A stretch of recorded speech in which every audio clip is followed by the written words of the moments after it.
Welcome to the Cyber Call, the podcast by Ride of Boom for managed service providers looking to stay ahead in an ever-changing world of cybersecurity. Each week, we dive into the latest threats, trends, and real-world strategies to help MSPs protect their clients and grow their businesses.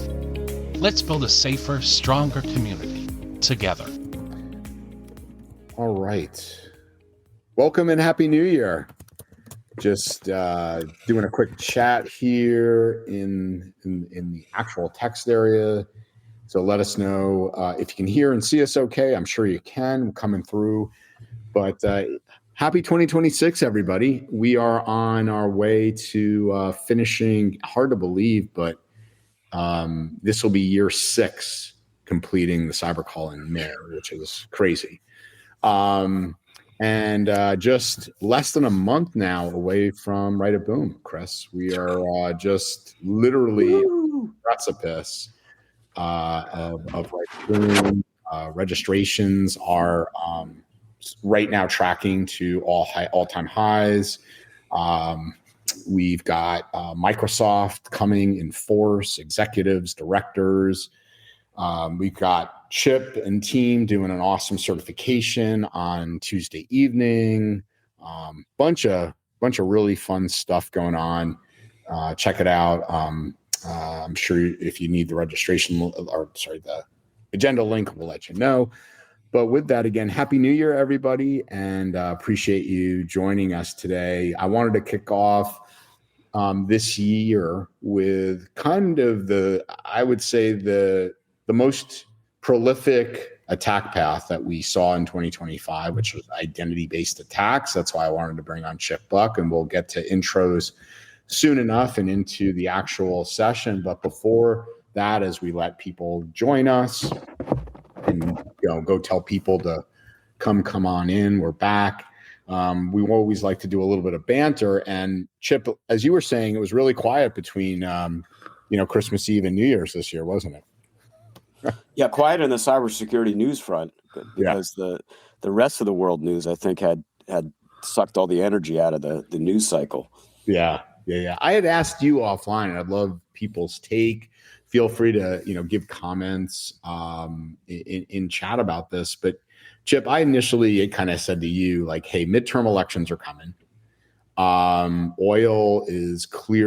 of oil is clearly on the administration's mind to drive it down. Was the attack on Venezuela, or the getting the dictatorship out of Venezuela at this time part of that continuation? And you had a different narrative on it, and I'd love your take on it because you're so well read on global politics. So yeah, I'd love for you to share with everybody your thoughts on it. Feel the boom. Be part of the conversation at Ride of Boom 2026. Tickets on sale now.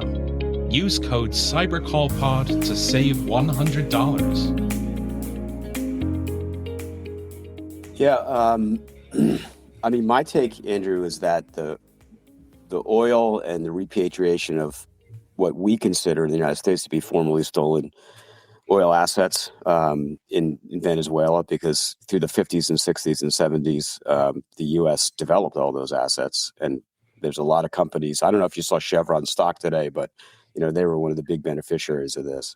But I think that's actually kind of the side text to this. It's a bonus. It's a kicker. For me, the really important bell that just got rung is Trump had stated before that he wants to reintroduce the notion of the Monroe Doctrine in the Western Hemisphere. And he just put China and Russia and Iran and others on notice that is going to be the way it's going to go. Like, you're not going to come into South or Central America and set up bases and launch cyber attacks and, funnel drugs and do all the stuff that you're doing. We can act with impunity here, and we're going to, and they just demonstrated that with this. I wouldn't call it an attack. I would call it an incursion or a surgical strike. Attack is probably not the right word. I don't know that there were any. I think I did read in one article that there were a couple of civilians either killed or injured as part of this, but really limited. And look at the optics of the fact that literally hours before this event took place, the Chinese senior delegation was in a meeting with Maduro Friday There. night. Yeah. Right there. And by the way, and they're still there. They're trapped and they're stuck and they can't get out. And we did this. I don't know. It would be like Trump or Rubio going to a summit in Turkey, to try and bring an end to the Russian and Ukrainian conflict, and Russia coming in and swooping in and taking out Erdogan, and putting whoever the U.S. delegation is in a box that they couldn't move. Like, it's just, to me, the optics of that are just crazy. Yeah. Sorry for the strong word of attack. It wasn't. It was a special operations, very stealthy thing. Phyllis, how about you? Any thoughts? You've obviously, your background in the NSA, and how much does an NSA or the other orgs, play in something like this kind of a thing, in your estimation? Obviously, I know you're out of it. You haven't been in the NSA for some time.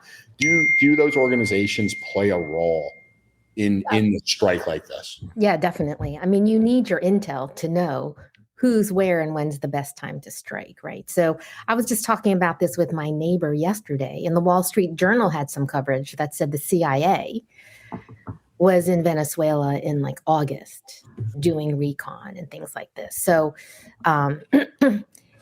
these types of actions or whatever, it's not a spur of the moment, right? It's based off gathering intel from intel agencies and making choices and choosing the right time to make the most impact. So intelligence agencies, I think, play a huge role in this, right? They've got assets, people, computer, like they bring to the table, that intel, however that organization gets that intel. And, as Chip says, you see the optics. It's all in the news. Everyone's, trying to dissect what happened, why, is it oil, is it this, is it that? And, regardless of your politics, it was impactful. Mm-hmm. And, as we talked about with Chris and Chip, everyone kind of stopped to take a pause and pay attention. It seems like even cyber criminals. Yeah. Well, that's what I kind of, when I said to Chris, who, is, day in and day out doing incident response, I said, Chris, is it me or is it quieter than normal? Right, Chris? Yeah, I think it's the attacks have been continuing those, because I follow, there's a number of threads that show all the, the companies are getting stuff getting posted. I know I did have one MSP reach out over the last few days with a client who got compromised, and it was a law firm that is not a breach law firm, and they decided to take it upon themselves to take some steps prematurely. And then I got the old, oh man, we wish we would have talked to you 2 hours ago response from that. Unfortunately, isn't that typical, the hubris of typically a law firm? Yeah, I know. I won't say. Now it's going to be a fun engagement, Chris. Yeah, but it's almost all legal. I mean, I punted it. I was like, hey, look, you guys have fun with this one, because pretty much there was nothing they could do. They pretty much notified everybody that was compromised without having that hard evidence that everybody was compromised. Mm-hmm. So there's not much you can do at that point. There's no reason for forensics, because you told everybody already. So now you just got to figure out, did you say the right things? Did you say the wrong things? What else do you need to say? So not my problem. But so I think the thing that has been quieter is we haven't really seen anything different, or we haven't. It's kind of weird. We're all anticipating a firewall vulnerability, because we're used to it on basically a 2 to 3 week cadence, and we haven't heard that. So you're probably right. There's probably some guys over there that are doing these attacks, taking a little bit of R&R, and letting those the troops that are out just doing the dirty work continue what they do. But it's interesting. I echo what Chip said. I mean, it's been a news field. Not only, I was thinking about, obviously the news cycle just from the international side, but if you think about everything that's going on in sports right now too, it's just a very congested time period for information. So maybe there just isn't any bandwidth for threat actors to get any notoriety right now. So they're just kind of sitting back, waiting for things to kind of settle down. Yeah. Wow. It's Hey, Chris, or Phyllis, I've got one question for you guys. So I don't know if you watched any of the coverage of Trump being Trumpy with his little press conferences, but he made a comment in one of them about how it was dark in Caracas because we have, I don't remember how he put it, because we have the special ability to make that happen. What did you, like, to me, I wouldn't say that kind of thing. I just, there's been some criticism about him. Yeah. About that, about saying, yeah, you're letting a little too much of our kind of hidden secret powers kind of known to the world. The only thing I've always said is I've never known Trump in his Trumpisms to say something unintentional. And so, you know what I mean? It's always there. It's calculated as off the hip that it sounds. There's always, he thinks about it. And, but I did find that kind of interesting. The other thing I'll note is, who's been on this show before, Spencer Pollock. I was trading some text messages with him, and he actually was on vacation in Puerto Rico. And when he was this was before the strike, and he was in there, but he's like, this place there's a lot of special ops guys staying at this resort right now. Wow. Yeah. He's like, it's about to happen. So, I mean, it's kind of interesting to just not go back to see, hey, like how quickly this was done from an execution perspective. But you're right, all the planning, but the fact that, they were not necessarily they're I think they are sending a message in different ways. And Chip, and I think that is maybe his way of saying, hey, don't worry. We don't always have to send troops in to get what we need done. We can cripple you in far other ways. And then somebody says, like Eric just posted in here, an EMT burst was mentioned, which wouldn't surprise me at all. What's interesting, you talk about Puerto Rico. My friend's son was stuck in Puerto Rico and couldn't fly back because the U.S. shut down the airspace. There you go. Right. And so airspace was shut down for a while to make sure there weren't, counterattacks or whatever. Yeah, makes perfect sense. So you, Phyllis, in closing, and we'll get on into it here, the intel gathering portion, as you shared, is a critical piece. Mm-hmm. When there's a turn in power like this, will they also, aside from the kinetic, aspects of this, will there be trying to stifle cyber as well in this? Will it be coordinated? Oh, yes. Everything will be coordinated. Yes. Got it. All right. Well, as I said, 2025, and we're here to talk to Chip about, what he's thinking from the identity space for 2026.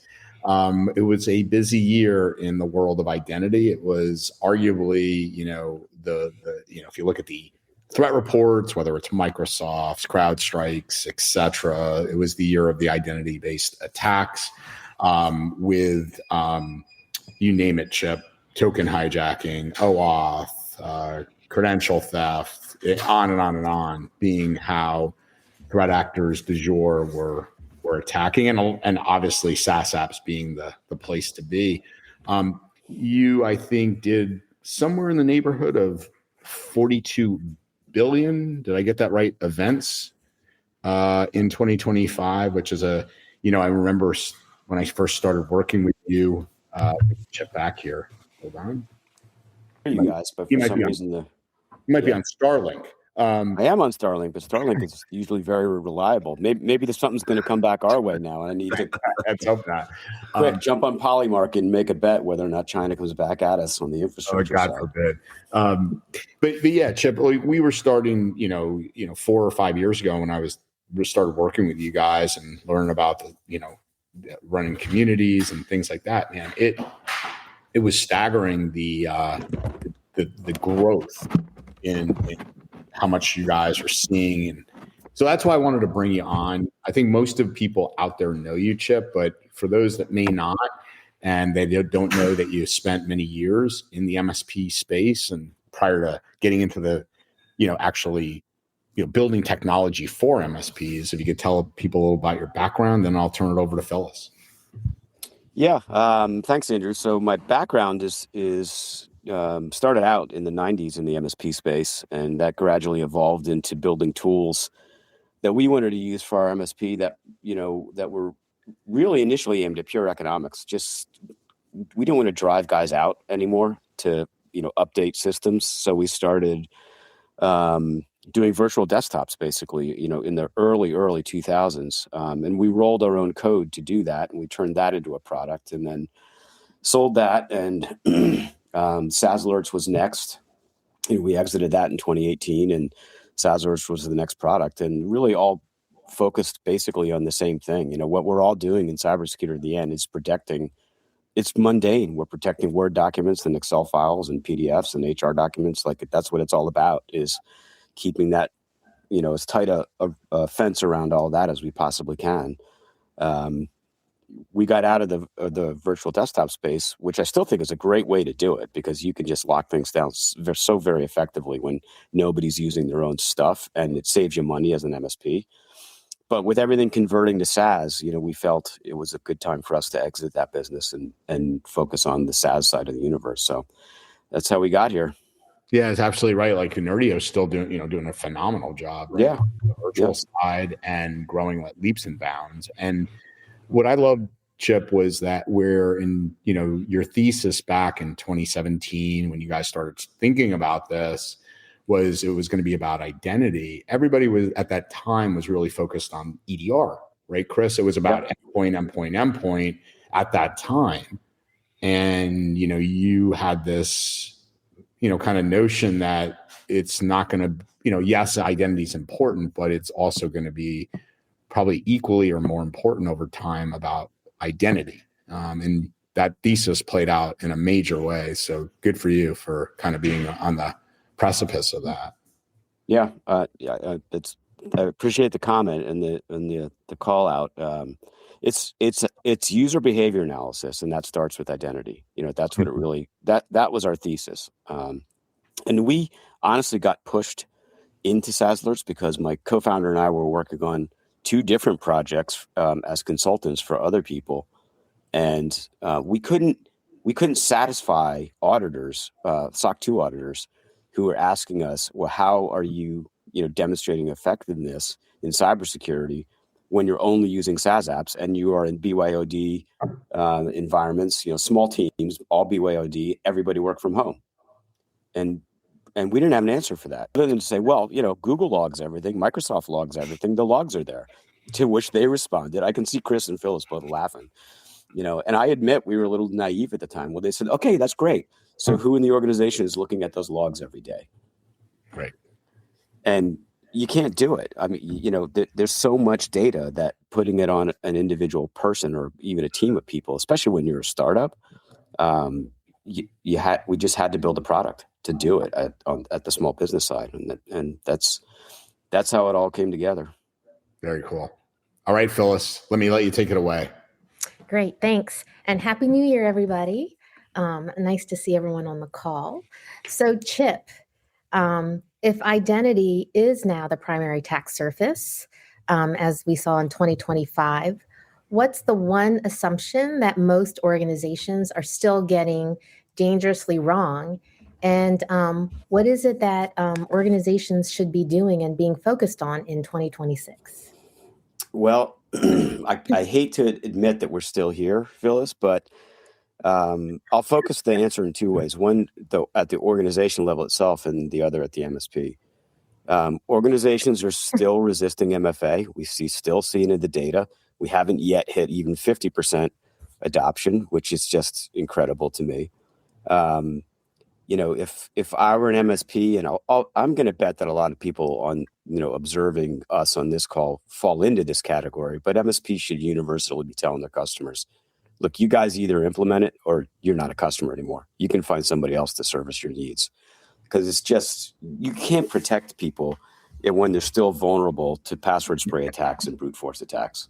Because, my goodness, in an age where crunching through all the possible combinations of passwords and usernames for any given domain is now, seconds, you just can't sit there with that. And I can't believe we're still, dealing with it. But here we are again. If there's any one single thing that they have to do, they've got to at least step up into that. So I have a follow-up to that, a little off script.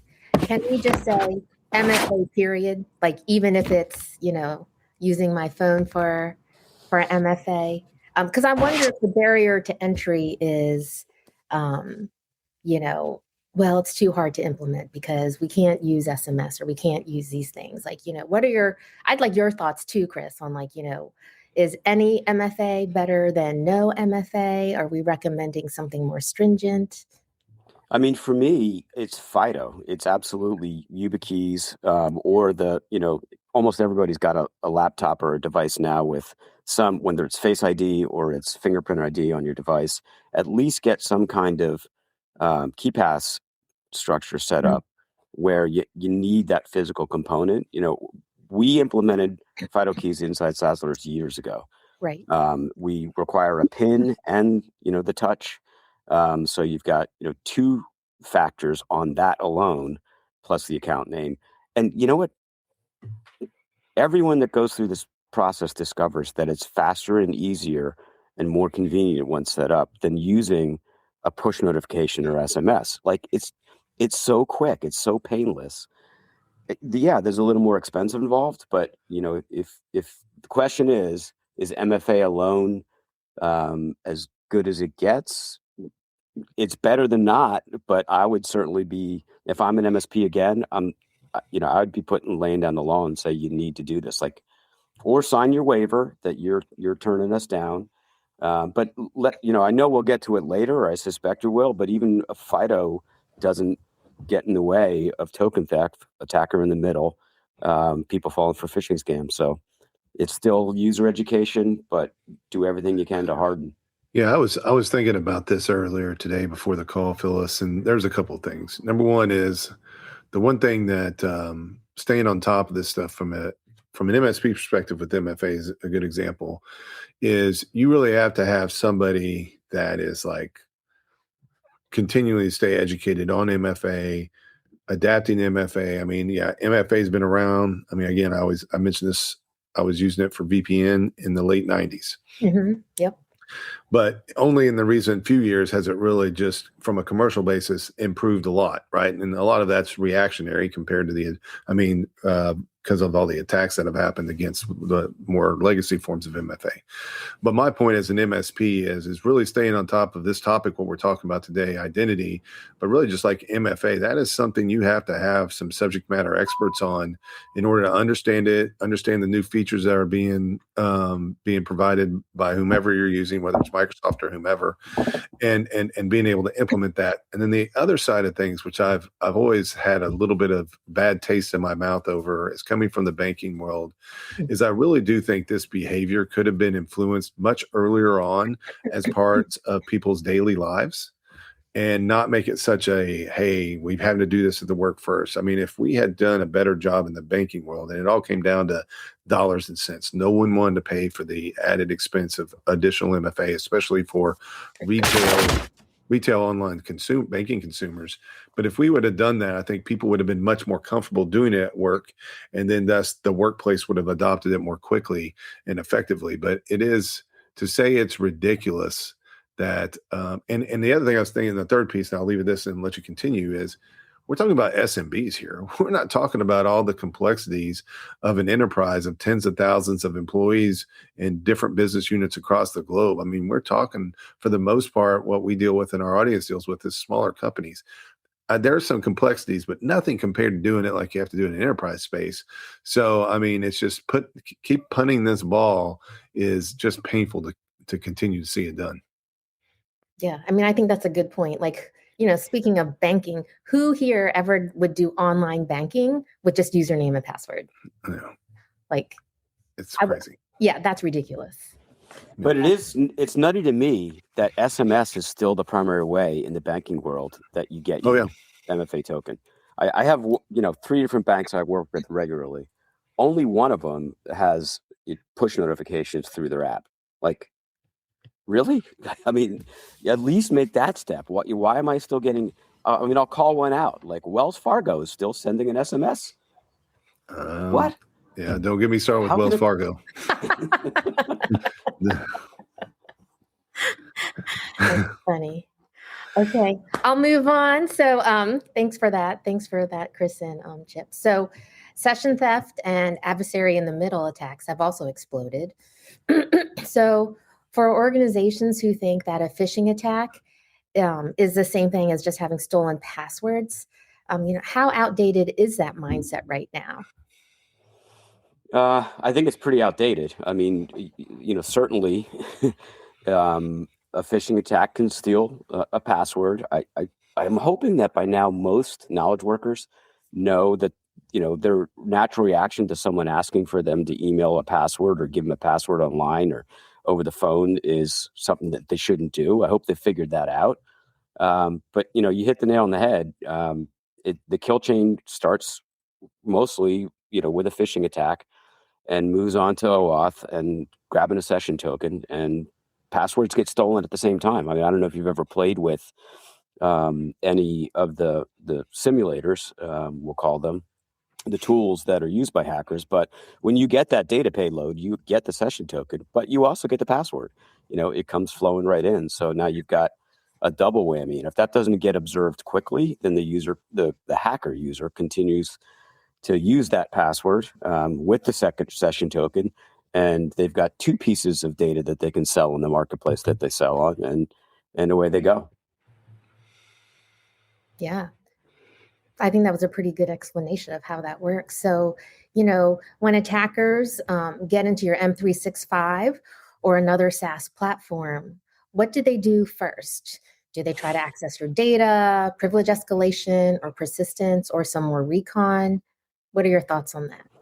I think the first move that we see in our data, and you guys all know Ben. He's one of our most senior analysts, and he's built a lot of the IOCs that we track. And we see persistence as the first thing that they try to get to because they don't want to get noticed. Very, very, very quickly followed by exfiltration. Exfiltration usually is setting up some kind of an email rule that they're going to bury in the nest of rules that the user almost never looks at. That's forwarding them email or forwarding specific stuff that they want to get their hands on to try and expand, their future audience for their special kind of love, and use, that known person to contact a vendor or customer or whoever else, and continue spreading the attack. So the persistence piece, it goes right along with how quickly you observe a compromised account and how quickly you do something about it. Somebody only needs 5 minutes maybe to jump in there and set up an additional MFA, recognition rule or authentication. Let's just say that you have push. Well, they jump in there and they set up SMS as a secondary, or if you don't have them already, they'll put in passphrase, challenge and response, or change those that are there. They'll do anything they can to keep that rolling along. And so we see that happen pretty quickly, but it's the mailbox and persistence right off the bat. That's what we see first. Interesting. What would you recommend? Like, what would be a good mitigation to the mailbox? Well, so there's pre-mitigation, which is getting the CPSM right? Getting your security posture management. Yep. People should be really aggressively using conditional access policies and, in their counterpart in Google Workspace. One of the downsides that we have with OAuth is, and we're guilty of this, I'm guilty of this myself in many instances, of using OAuth as the way to log into other SaaS apps. And obviously once it's free, it's free. If as long as you've got access to log into Google Workspace or 365, you can jump right into Slack. So if you've got it, so you have to think about and plan out, okay, what assets are too important that even that shouldn't be allowed. And we do have an actual policy about that inside SaaS. There are certain things that we will not allow OAuth. It's got to be independent credentials, of course, with FIDO key. But I would start there. I would start the posture management. I would start using more complex than just geolocation as the approach to securing on the posture management side. And then obviously we're big believers in monitoring, continuous 365 monitoring and automated remediation.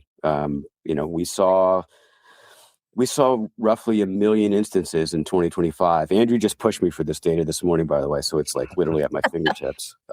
Instances of critical alerts that resulted in a fully automated shutdown of that account. We revoke the tokens, we suspend the account, and nobody gets back in until that customer's been contacted and it's been walked through with them what they need to do to secure the account, which of course includes your password also got stolen, so let's change that. Change that everywhere you use that password at. Everywhere right? you use it. Yep. Right. Everywhere you use it. Well, and I remember I used to always have requests for people. Why don't we do OAuth or they'd say something, single sign on or whatever for our password vault. I'm like, no. I'm like, that password vault is like it. I mean, it's the keys to everything. Why would you, it's even security type people that we're talking about here. And a lot of times you have to give them credit. They just want to make their life easier. They want to work. I get it. But there's some stuff you're like, no, man, that's the safe that stays back there. That's a whole different ball game on how to get in there. That's right. Can I ask Chip a quick question? Chip, I don't believe, token hijacking and OAuth is going away anytime soon. But towards the latter part of the year, you and I talked a lot about the click fix, the proliferation of click fix attacks. And I wanted to get your take. And, if you're out there and you're familiar with these, Chip will give a quick overview. But one of the, I guess, assumptions by security researchers is it's an area that security awareness training doesn't address. That, hey, wouldn't it be unique from an attacker perspective if we actually got somebody to do something actively to help us attack you versus passively let us in? And I, so can you set the stage briefly for ClickFix? And I thought it was pretty novel, and it took off pretty heavily in the last quarter of 25. So it's been around a long time. But I'm going to give you an anecdote that I went through yesterday with my daughter. This wasn't a business application, but it's the same pattern. She got a pop-up on her Android device, push notification, that came through what she thought was a legitimate app that she regularly uses, that was telling her, it came up with a Chrome logo and was telling her that her device was infected and she needed to click it to remediate it. Sound familiar? So she's smart enough actually to not do it. She sent me a screenshot and she said, should I click on this? And I'm screaming, no, you shouldn't. Where you've been somewhere on your mobile device that you picked up drive-by malware, you clicked on something that installed drive-by malware, and your only remedy right now is to do a factory reset on that device. Like, I didn't even tell her, don't bother shutting it down and looking around. I said, I hope you back everything up, which she does. And so all of her pictures and stuff are already backed up into Google's cloud. I said, don't even waste a second. Do a factory reset on the device. But how many people fall for that? I mean, 3 weeks ago on the SASE call, Andrew, I told you afterward that during the call, I was working through this with a contractor friend of mine who, same thing, clicked on something that he thought was, and this was now on his work laptop, got compromised. And that was a mess to work through, because he couldn't just turn around and do a factory reset on his laptop. He had a much bigger issue going on. So people fall for it. I mean, people are good natured. There's so many people getting their crypto stolen. Exactly what happened to your daughter, right? I mean, that is it. And it's gone before they can blink. Chip, I was also thinking about that, not just those types, and it's just a slight nuance, but, you've seen it with, the Cloudflare, CAPTCHA, but then also, that's the initial, the turnstile type attack. And then, hey, press control this, control that. Yeah. That was one of the ones I was wondering about. So that we saw a lot in the second half of 2025, and they're almost text messages, right? It says, hit this, close the message, then hit this, then hit that, take these actions that, I can't believe anybody falls for that. Honestly, like an unsophisticated user, how could they not question that they're getting an instruction either in an email or an SMS message that's telling them to take activities that, that they only see their IT tech guy when he's on site do. It boggles my mind that people fall for But that. isn't that part of the ruse? Or, Yeah. sometimes it is hey, we're the IT team. We'd like you to do X, Y, and Z, etc. Yeah. Yes, there's proliferation of that. I think there's new proliferation of how people are engineering. This is all social engineering of one way or another, right? It's just how you go about it. And people continue to reinvent or to invent, more novel and attractive and seemingly friendly ways of perpetrating the social engineering scam. Yeah. In closing, Phyllis, we even saw a lot of, and not this again is novel necessarily, Chip, but we saw again toward the mid and latter parts of the year, the threat actor obfuscating by creating valid accounts in QuickBooks and other SaaS-based applications, and then sending the notifications, and it does legitimately come from those applications. And so we're getting away from being able to use geolocation as a step to prevent. So it's just interesting the kind of the hops or the different kind of ways in which they continue to. Yeah, and even for people who are somewhat awake, maybe they're going to mouse over that icon they see that says click, and they're going to look down to the left and see what the URL says, and it's typo squatting. It's QuickBooks with 3 O's in it, and they don't pick that up, and they click on it anyway, and that's where their invoice came from for their gardener or whatever. That's a pretty common one. So it's so subtle. You have to constantly be on guard, and it is hard to train. It's hard to communicate that to our end user population without being condescending. It's a talent to actually do that well. Yeah, and we Chip, we even saw like I said, not even the typo squatting. We saw the legit ones when they're opening valid accounts as the beginning of the whole attack. So yeah, you mouse over the who's it from, and it's from QuickBooks. It's not even so it's valid in terms of, but they created a fictitious account. Well, we saw that with Google too. If you remember back around August or September, I think it was, we started seeing this going on where you're getting an email from a domain inside Google. It passes all the DKIM and everything else because it's actually a registered domain name inside Google. It's got a company behind it. Everything about it looks legit, and they're sending you the PDF or whatever that they want you to that you click on it because you're going to download this. God, what were some of the ones we've seen? We saw some where you're getting presented an invoice for $10,000, and you're really curious, what the hell is this about? And you're going to download it. Other ones were refund scams, and it looked as legit as could be. Even if you went and smart enough to go ahead and open up the email headers and look at it, it's like, oh, well, man, this looks legit. I guess I better open it and find out why I'm getting this charge. Yeah, I mean, and they have other information. That's the other thing is people don't understand is they take other forms of open source intelligence to time those, right? So you hear these people that they're just closing on the house and they get one. Well, there's some intelligence they got from somewhere knowing that timing was right. And so they're like, hey, this wasn't necessarily something I wasn't expecting. I was expecting something from a title company. I just didn't realize that wasn't the right thing to click or open or to send money to. So I mean, these guys continue to, just like us, they're continuing to improve their business. Yeah. And that's it. Right. It's a business. Phyllis, sorry. Oh, last question.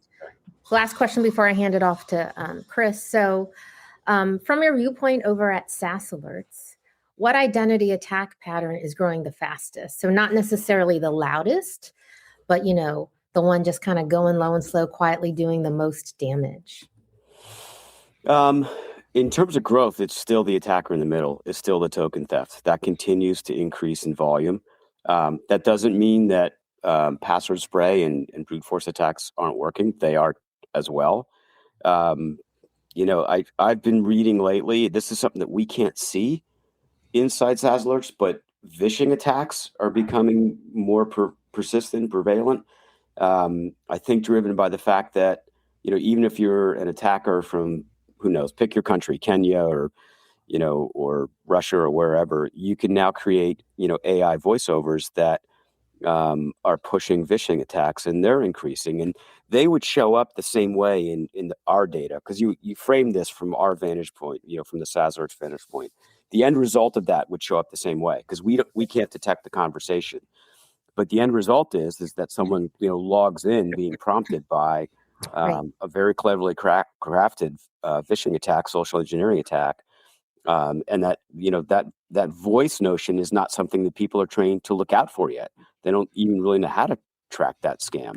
I would predict that 2026 we're going to start to see a trickle in of video support attacks, where the person on the other end of the line represents himself as Chris, looks like Chris, acts like Chris, blinks his eyes like Chris. It isn't Chris. So let's stay. I'll throw that down as my 2026 prediction that we're going to see. That's incredibly scary. That is very Yeah, scary. that's very scary. Yeah, but can they be as condescending as Chris on a consistent basis? We're going to have a code word with Chris. That's the key, Chip. You said, how do you come by as not sounding condescending? No, just be consistently condescending, so that when you deliver it, it's what they expected from you. So, So here, I have a problem with that anyway, so I have to try and work on being polite. Yeah, I know it's maybe too little, too late for many of us. So let's talk. This word is going to be the word. If you're in IT, this word will be in your life one way or another for your entire career. Sprawl. But let's talk about SaaS sprawl.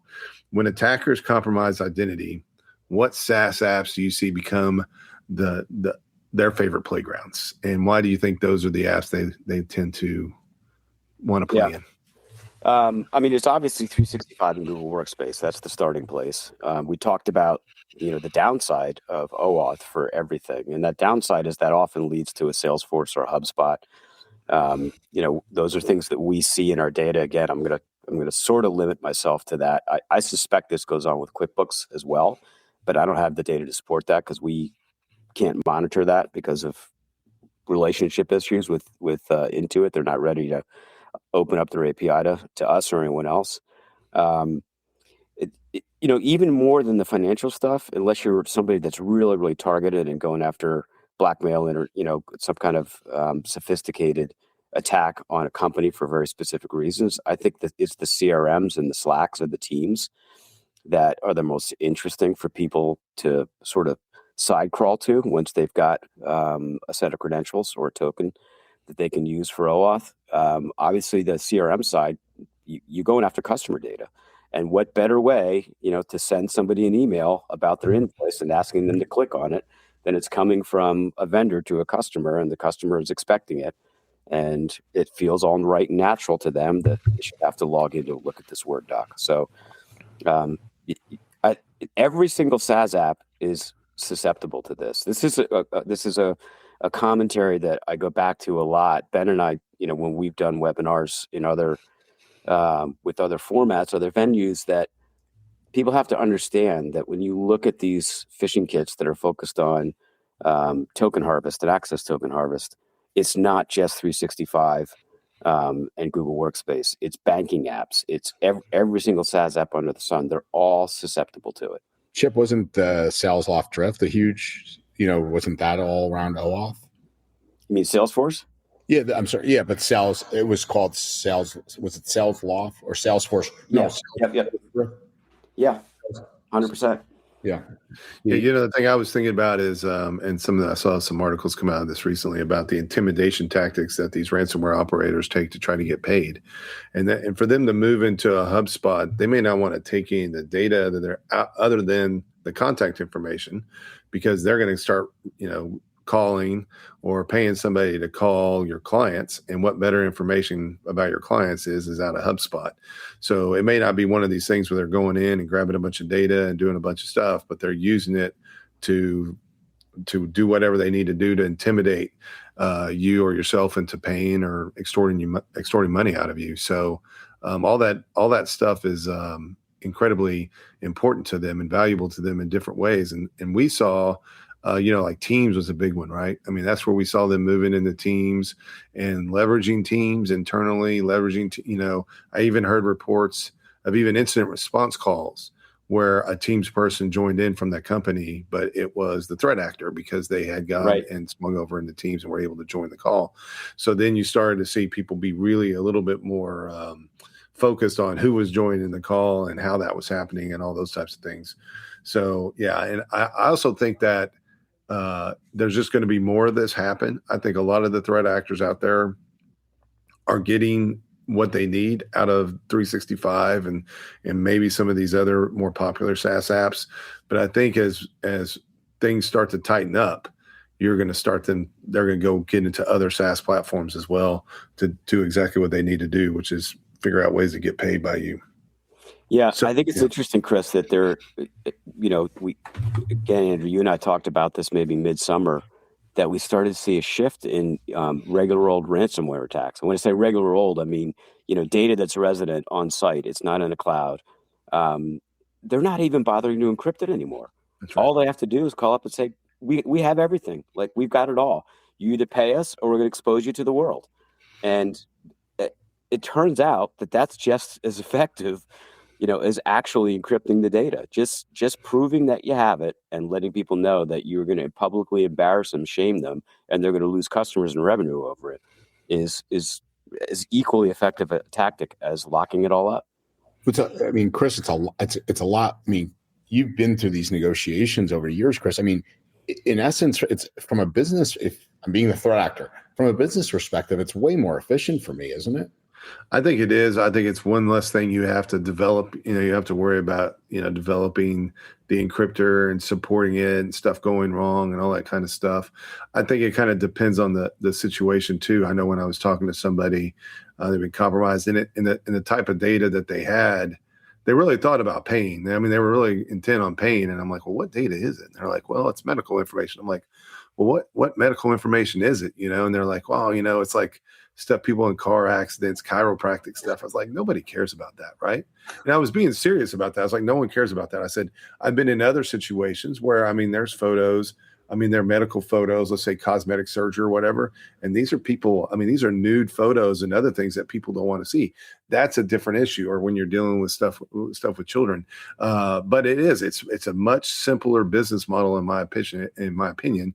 It's more efficient for these guys just to go take that data and to see what they can do with that data and not worry about all the encrypting and everything. Because, people do a better job of restoring their data and backing it up now. And we see it a little bit more automated now. Sometimes, sometimes people have 5 or 6 different backups of data and they don't even know where all those backups are. That's a different issue on its own. But you're right. it is much easier for these guys to do it. I think sometimes there's some bragging rights of disrupting things as well. And that's the only reason they still do it. Yeah. Yeah. If you could pick up $50,000 real quick in just a blackmail scheme versus having to wait months to negotiate out a $200,000 payment, your time is better off spent if you're a hacker going after, 10 $50,000ers than one 200-pound, 200. Not only that, Chip, it's going to slow. They know it slows things down, especially if you have cyber insurance, right? Mm-hmm. Breach attorney gets involved. You got DFIR come out, start pulling logs. They're like, hey, we could just get our $50,000 tomorrow, except now we're going to get all these other people involved. Right? Yeah. And the other thing you see is like, I talk to these clients like, well, so you're going to be put out on a leak site. And I explain what that is, explain how people can access it. And I explain to them, it's just not that easy to download the data. Yeah, you can, but you got to be patient. It's slow. But there's like literally hundreds, if not thousands of companies on these leak sites now. I'm like, no one cares about you. You know what I mean? So Chip's right. If you can figure out a way to get quickly paid, because if you give the victim time to discuss it with professionals, a lot of times they're going to get convinced not to pay because it just doesn't make any sense. You're one of 1,000 companies out there on a leak site. Who cares? Mm-hmm. If you were on the news, would anybody care? No. Okay, then it doesn't make any sense to pay. So yeah, striking quick is a better formula. Maybe we should not be talking about this because we're giving the bad guys tips on how to. But Chris, so sorry, Chip. We've talked about this a lot. Anne brings up the QuickBooks API scenario. Are you still amazed that arguably one of the most prolific financial applications for SMBs does not allow you the ability to monitor them? Um, I don't know that I'm amazed. I mean, Intuit has, from what I can see, an extraordinarily low incidence of their products getting hacked. That they are really, really tight. Yeah, So no doubt. you know, I understand their caution about letting a third party jump in there. It's not a closed door to us. We're still talking to them, and we would love to do it. It's funny, when we built Sazzlers, we picked 5 applications that we thought were the absolute must-haves in the very beginning. It's kind of quaint right now, considering the amount of coverage we have on things, but that was number 3 on the list, behind Google Workspace and Office 365. And of course, in the hubris of a startup, we thought, oh, this will be easy. Of course, we'll have an API we can access. And we learned pretty quickly that some of the times the best ideas run into other people's really strong security. So I'm not necessarily surprised. They have a very, very good track record. So maybe they feel it's just not necessary. Yeah, interesting. Yeah, so let's talk about identity tags. Most of the time, they look legitimate when they're in the logs. So what's the most common sign MSPs miss and on this type of stuff when these events happen and they look realistic, but they're really not legitimate? Number 1 is geolocation, and not enough. We're back to CPSM now. Not enough people are using conditional access to limit that. But the one that people miss the most, even if they are using geolocation, is actually the agent.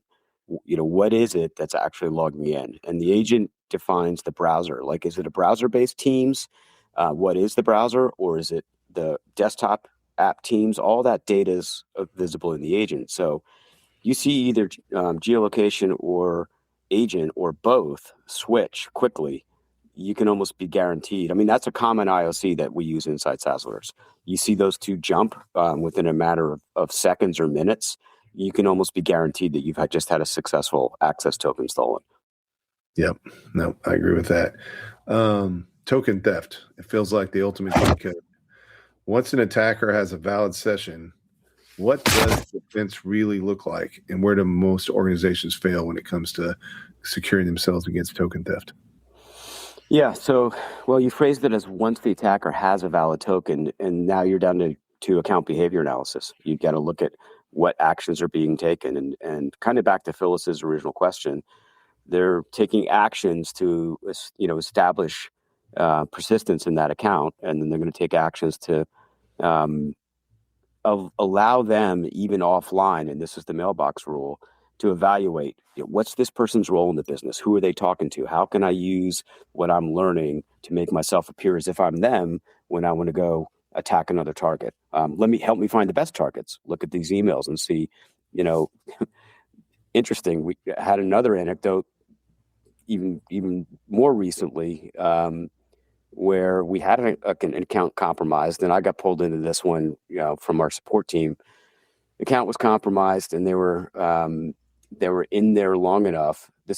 Wasn't even a Sazzlers customer; they'd just been set up, and they were in there long enough that the attacker had interjected themselves into an ongoing conversation about a billing dispute, and that person was trying to get the downstream person who was questioning the bill to click on other stuff. So, that's. So what can you do? You have to look at that behavior, constant behavior analysis of every single count, and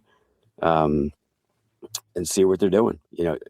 And I'll go back to CPSM, even though I know that's outside the scope of what you just asked. Context-aware access for Google Workspace, and conditional access for 365, and don't make it simple. It can't just be geolocation. It should also be device-based. I wonder how many people out there use time-based conditional access. There's a lot of companies that there's an expectation that their employees they're going to be working, 8 a.m. to 5 p.m. And certainly you can set up a conditional access rule. So if they're trying to log in after 9 p.m., they can't. Even if they are from a legit device and everything else looks good. I mean, there's lots more that people can do to lock this down. And now we're back into it always drives the cybersecurity discussion.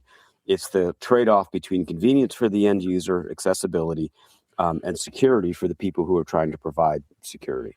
So how do you have those conversations? But I just think there's a lot more that we can do. There is, and on the time-based one, I've always, and it's not necessarily an off-on thing, right? I've always said, hey, look, yeah, your employees can log in after 9 p.m. They don't need to log into everything, right? That makes sense. They catch up on email or something, whatever, and that's got its own value. But do they need everything available to them at 9 p.m. at night or 3 a.m. in the morning? No. I mean, it just, and the technology is out there to allow for you to create those policies fairly easily. 100%. And yeah, it's going to create, there's a little bit of a learning curve and there's going to be some pain, but I mean, it makes a big difference if you can put these things in place early on. And it comes back to something we talk a lot about. I'm kind of hearing Eric Monroe, who's on the call, about things starting with policy, right, Chris? Like, do your employees really need it? Do they? Yeah, exactly. And so many times we hear about these SaaS platforms and people implementing them, and security is never part of the project plan. Or if it is, it's at the very end, or it's whatever the SaaS platform vendor recommends. There's nothing that's like, it's kind of like the QuickBooks, not to pick on that one into it, because I agree that we don't get people hear about online QuickBooks compromises or anything of that nature. But the point about it is it's around this vendor due diligence. If you have two equal vendors, one of them gives you access to login activity, the other one doesn't, and they're both pretty much equal, who do you choose? And I think not no one, but hardly anyone's looking at things like that to make choices and then to insert that into the for when they implement the SaaS platform across their company. Yeah. And I'd follow that up by saying, if you're looking at two products, select the one that goes with the most security hardness in place by default.